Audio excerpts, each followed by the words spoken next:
Hello young means நம்ம இன்றைக்கி என்ன பார்க்குறோம் அப்படின்னு பார்த்தீங்கன்னா ரேஷியோ அனாலிசிஸில் இல்லஸ்ட்ரேஷன் 18 பார்க்குறோம். நம்ம ரெஃபர் பண்ணிட்டு இருக்கிற புக் வந்து management accounting Reddy and Harprasad Reddy அப்படிங்கிற புக்கு. யூஆர்கே.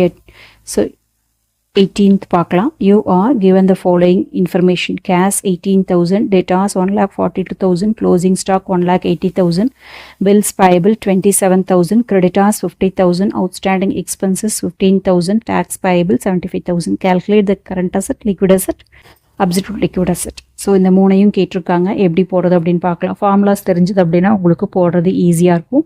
ரொம்ப சிம்பிள் தான். இது உங்களுக்கு 5 மார்க்லேயோ 8. இப்போ ஃபஸ்ட் ஒன் என்ன கேட்டிருக்காங்க அப்படின்னு பார்த்தீங்கன்னா கரண்ட் ரேஷியோ கேட்டிருக்காங்க. ஓகேவா? ஸோ ஃபஸ்ட் ஒன் வந்து நம்மளுக்கு கரண்ட் ரேஷியோ. ஸோ இது எல்லாத்தையும் நம்ம ஆல்ரெடி எடுத்து எழுதியாச்சு. கரண்ட் ரேஷியோவோட ஃபார்முலா என்ன அப்படின்னு பார்த்தீங்கன்னா current asset divided by current liability. ஓகேவா? இதில் எதெல்லாம் கரண்ட் அசட்டோ அதெல்லாம் வெளியே எடுத்துக்கணும், எதெல்லாம் கரண்ட் லைபிலிட்டியோ அதை வெளியே எடுத்துக்கணும். ஆல்ரெடி எது கரண்ட் அசட்டு எது கரண்ட் லைபிலிட்டி அப்படிங்கிற ஒரு வீடியோ போட்டிருக்கேன். பிளே லிஸ்ட்டில் பார்த்தீங்கன்னா உங்களுக்கு தெரியும். ஓகேவா? ஸோ இப்போ கரண்ட் அசட்டை மட்டும் எடுத்து எழுதுங்க. ஓகேவா? ஸோ கேஷ் கரண்ட் அசட்டு, டெட்டாஸ் கரண்ட் அசட்டு, க்ளோசிங் ஸ்டாக் என்னங்க கரண்ட் அசட்டு. இது வந்து லைபிலிட்டி, இதுவும் லைபிலிட்டி, கரண்ட் லைபிலிட்டி, இதுவும் கரண்ட் லைபிலிட்டி. ஓகேவா? ஸோ இப்போ இதெல்லாம் வராது இல்லையா? ஓகேவா? இப்போ கரண்ட் அசட் நம்மளுக்கு 3 ஐட்டம் தான் இருக்குது. அதை எடுத்து எழுதிக்கலாமா?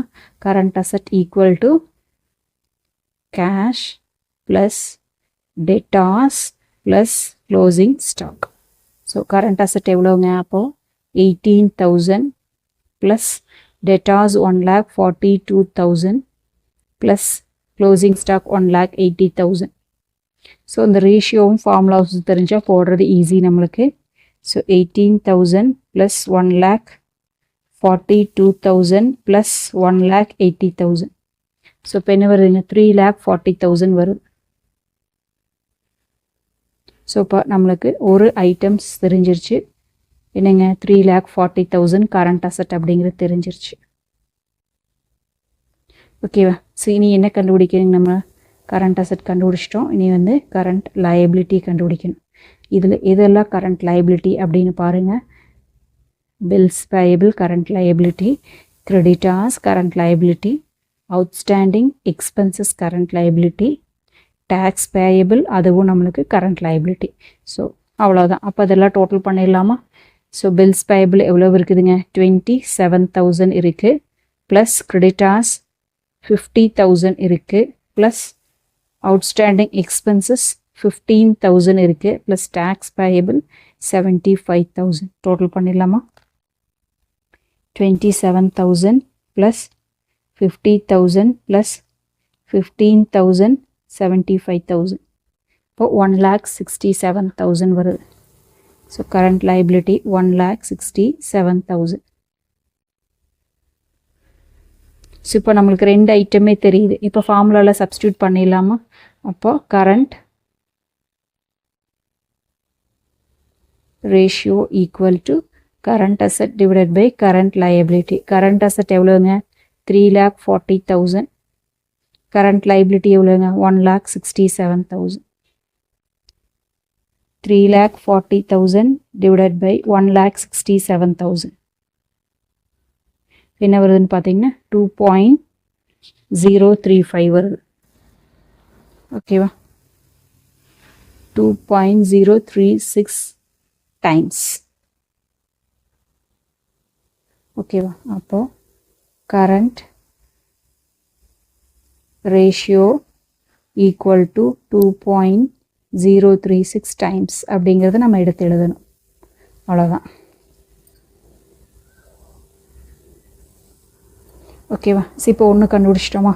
அடுத்தது என்ன கேட்டிருக்காங்க? நம்மளுக்கு லிக்விட் ரேஷியோ கேட்டிருக்காங்க. ஓகேவா? இப்போ செகண்ட் ஒன் வந்து நம்மளுக்கு லிக்விட் ரேஷியோ. ஸோ லிக்விட் ரேஷியோவோட ஃபார்முலா என்ன அப்படின்னு பார்த்தீங்கன்னா liquid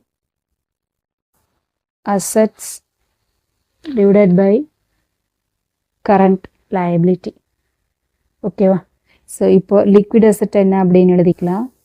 liquid asset equal to current asset minus stock and prepaid expenses. ஓகேவா? ஸோ இப்போ நம்மளுக்கு கரண்ட் லைபிலிட்டி தெரியுது இல்லையா? ஸோ கரண்ட் லைபிலிட்டி ஆல்ரெடி நம்ம என்ன கண்டுபிடிச்சி வச்சுருக்காங்க, 1,67,000 அப்படிங்கிறது கண்டுபிடிச்சி வச்சுட்டோம். ஓகேவா? இப்போ வந்து நம்ம என்ன கண்டுபிடிக்கணுங்க, லிக்விட் அசட் கண்டுபிடிக்கணும் இல்லையா? ஸோ லிக்விட் அசட் என்னங்க, கரண்ட் அசட். கரண்ட் அசட் நம்ம ஆல்ரெடி கண்டுபிடிச்சி வச்சுருக்கோம். எவ்வளோங்க, 3,40,000 கண்டுபிடிச்சி வச்சுருக்கோம். அதுலேருந்து மைனஸ் ஸ்டாக். ஸ்டாக் நம்மளுக்கு இருக்கா, க்ளோசிங் ஸ்டாக் இருக்கு இல்லையா, 1,80,000. மைனஸ் ப்ரீபெய்டு எக்ஸ்பென்சஸ் நம்மளுக்கு இல்லை.